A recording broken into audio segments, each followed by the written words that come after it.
বন্ধুরা, তোমরা সবাই কেমন আছো? আশা করি ভালো আছো, সুস্থ আছো। তো আমিও খুবই ভালো আছি। মৌসুমি অফিসিয়াল চ্যানেলে তোমাদের সবাইকে জানাই স্বাগত জানিয়ে আজকে চলে এলাম নতুন একটা ব্লগ নিয়ে। চলো তোমরা দেখতে থাকো, আশা করি ভালো লাগবে। তো ভালো লাগলে অবশ্যই একটা লাইক, কমেন্ট, শেয়ার, আমার চ্যানেলটাকে সাবস্ক্রাইব করে দিও। তো দেখো আমি বাজার গেলাম, তো বাজার থেকে মাছ নিয়ে এলাম, তেলাপিয়া মাছ দেখতে পাচ্ছ। আর মাছটা আমি বাজার থেকে কেটে নিয়ে এসেছি, কেন বড় বড় মাছ তো মানে বাড়িতে ঠিকমতো কাটতে পারবো না, ওই জন্যে কাটা পিঠের কাটাগুলো খুব শক্ত হয়, তো তার জন্য আমি বাজার থেকে কেটেই নিয়ে আসি যখন মাছ নিয়ে আসি। তো দেখো আমি এখন নুন, হলুদ, লঙ্কার গুঁড়ো দিয়ে ভালো করে মাছটাকে মাখিয়ে রাখবো। একটু ভালো করে মাখিয়ে নিই। তেলাপিয়া মাছ দেখতে পাচ্ছ, তেলাপিয়া মাছের স্বাদ বেশি, লাইলেন্টিকা মাছের থেকে তেলাপিয়া মাছের স্বাদ বেশি, তাই না বলো? তো দেখো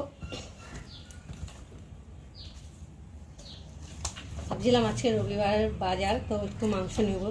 তো দুদিন আগে খাওয়া হয়েছে বলে ওই জন্য আর নিলাম না, ভালো লাগছে না, ভাবলাম একটু মাছ নিয়ে নিই। তো মাছটা একটু জ্যান্ত পেলাম, তেলাপিয়া মাছ, দেখতেই পাচ্ছ একদম জ্যান্ত। আর দেখো কতটা বড়, একটা পিস 2 পিস করে হয়েছে, এই দেখো মাথা। আর এখন আমি নুন, হলুদ, লঙ্কা দিয়ে ভালো করে মাখিয়ে রাখবো।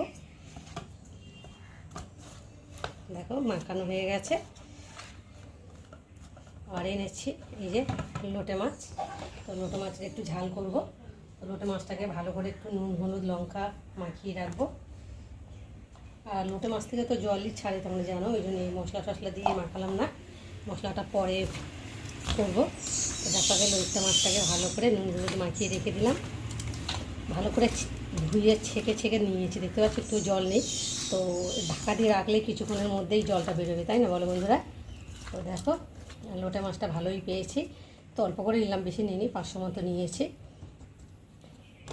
আর তো দেখো এখন আমি ঢাকা দিয়ে রেখে দেবো। এখন সবজি কাটাকুটি করবো। হলুদ মাখিয়ে চলে এলাম রান্নায়। তো দেখতে পাচ্ছ এখানে কড়া বসিয়েছি, তো কড়াটা গরম হোক। আর আছে কি রান্না করব চলো।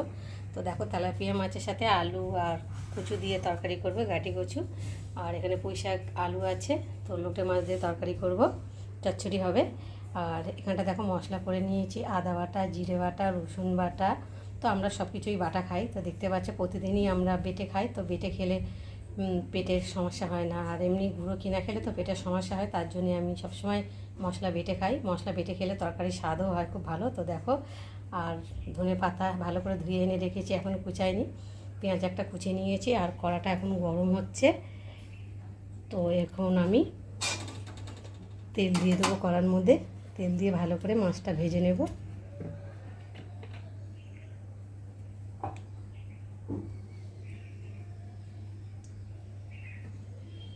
তেল দিলাম, আর এখন আমি তেলটা একটু ভালো করে গরম হতে দেব। তো আমি সাদা তেলেই রান্নাটা করছি আজকে, মানে আমার যখন যা তেল থাকে আমি সেই তেল দিয়েই করি, কখনো সর্ষে তেল দিয়ে, কখনো সাদা তেল দিয়ে। তো আমি রান্না করে তোমরা দেখতেই পাও। তো দেখো কড়াটা গরম হয়ে গেছে, আর এখন আমি একে একে মাছগুলো দিয়ে ভেজে নিই।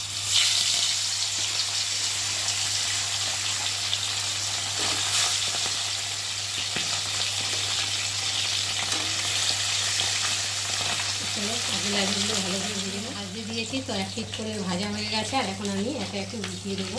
তো চলো দেখি কেমন ভাজা হয়েছে। তো দেখতে পাচ্ছ ভালোই ভাজা হয়েছে, বেশ কড়া কড়া হয়েছে। আর এখন আমি উল্টে দেবো।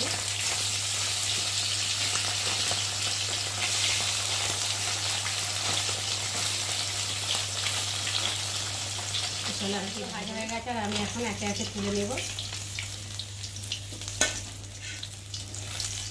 ভালোই ভাজা হয়েছে, দেখতে পাচ্ছ লাল লাল ভাজা হয়েছে। আর মাথাগুলো একবারে এক একটা মাছ 2 পিস করে করেছি, দেখতে পাচ্ছ মাথা আলাদা।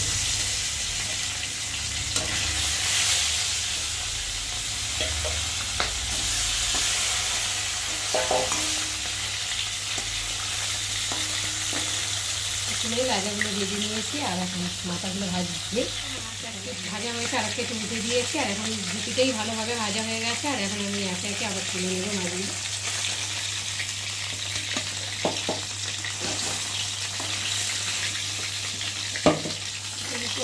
তাই না?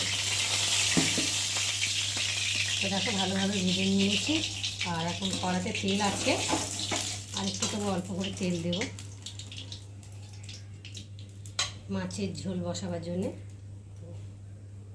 তেল দিয়েছি, আর এমনি কড়াটা গরম আছে, তেলটাও খানিকটা গরম আছে, আর দেওয়ার সঙ্গে সঙ্গে তেলটাও গরম হয়ে গেছে। আর এখন গোটা জিরেগুলোকে দিয়ে ফোড়নে ভালো করে ভেজে নেব।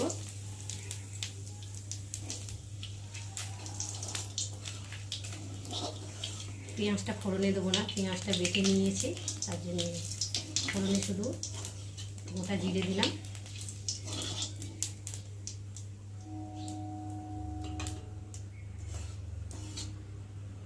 আর এবার ঘাটি কচু আর আলুগুলো দিয়ে ভালো করে ভেজে নেব।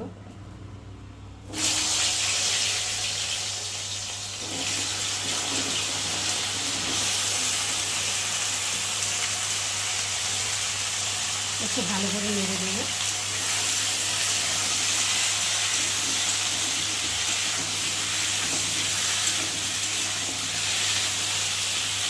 ভালো করে নেড়ে দিলাম,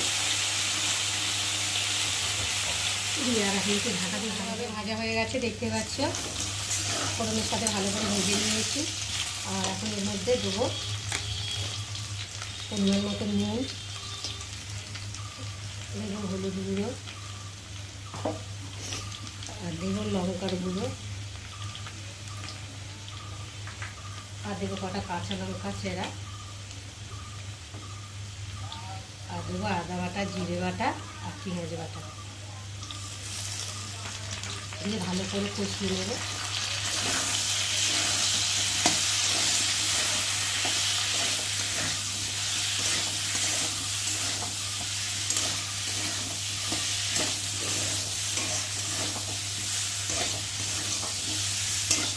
মশলাটা দিয়ে খুব ভালোভাবে কষিয়ে নিয়েছি। তো দেখতে পাচ্ছ কী সুন্দরভাবে কষানো হয়েছে, আর কালারটা কত সুন্দর হয়েছে। আর দেখতে পাচ্ছ ভালোভাবে এই মশলা থেকে দারুণ একটা গন্ধ ছেড়েছে। আর এখন আমি জল ঢেলে দেবো। তো না কষালে তো তরকারি টেস্ট হয় না, যত কষাবে তত টেস্টি হবে। দেখো আমি এখন জল দিয়ে দিচ্ছি। মাখা মাখা করবো তরকারিটা, খুব একটা ঝোল ঝাল করবো না। দেখতে পাচ্ছ কালারটা কত সুন্দর লাগছে। এবার ঢাকাটা খুলে দেখি ঝোলটা কেমন হয়েছে। তো দেখতে পাচ্ছ কত সুন্দর কালার হয়েছে। আর একটু নেড়ে দিই, দেখি একটু সেদ্ধ হয়েছে কি না। একটু সেদ্ধ হয়েছে, আর একটু হবে। আলুটা সেদ্ধ হয়ে গেছে, আর এখন ভেজে রাখা মাছগুলো দিয়ে ভালো করে ফুটিয়ে নেব।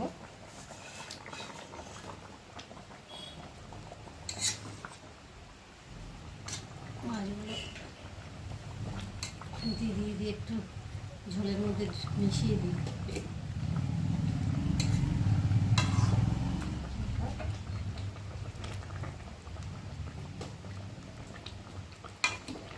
মিশিয়ে দিলাম, আর ওপর দিয়ে একটু ধনে পাতা ছড়িয়ে দেব।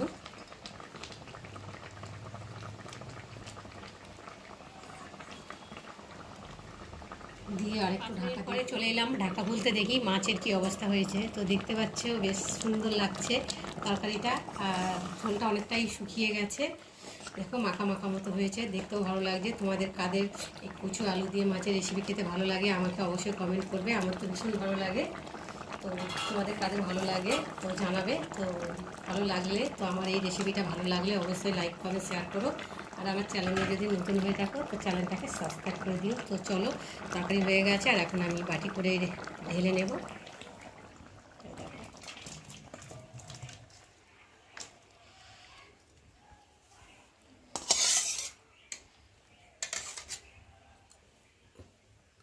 তো চলো, তৈরি হয়ে গেছে। এখন আমি আরেকটা তরকারি রান্না করবো।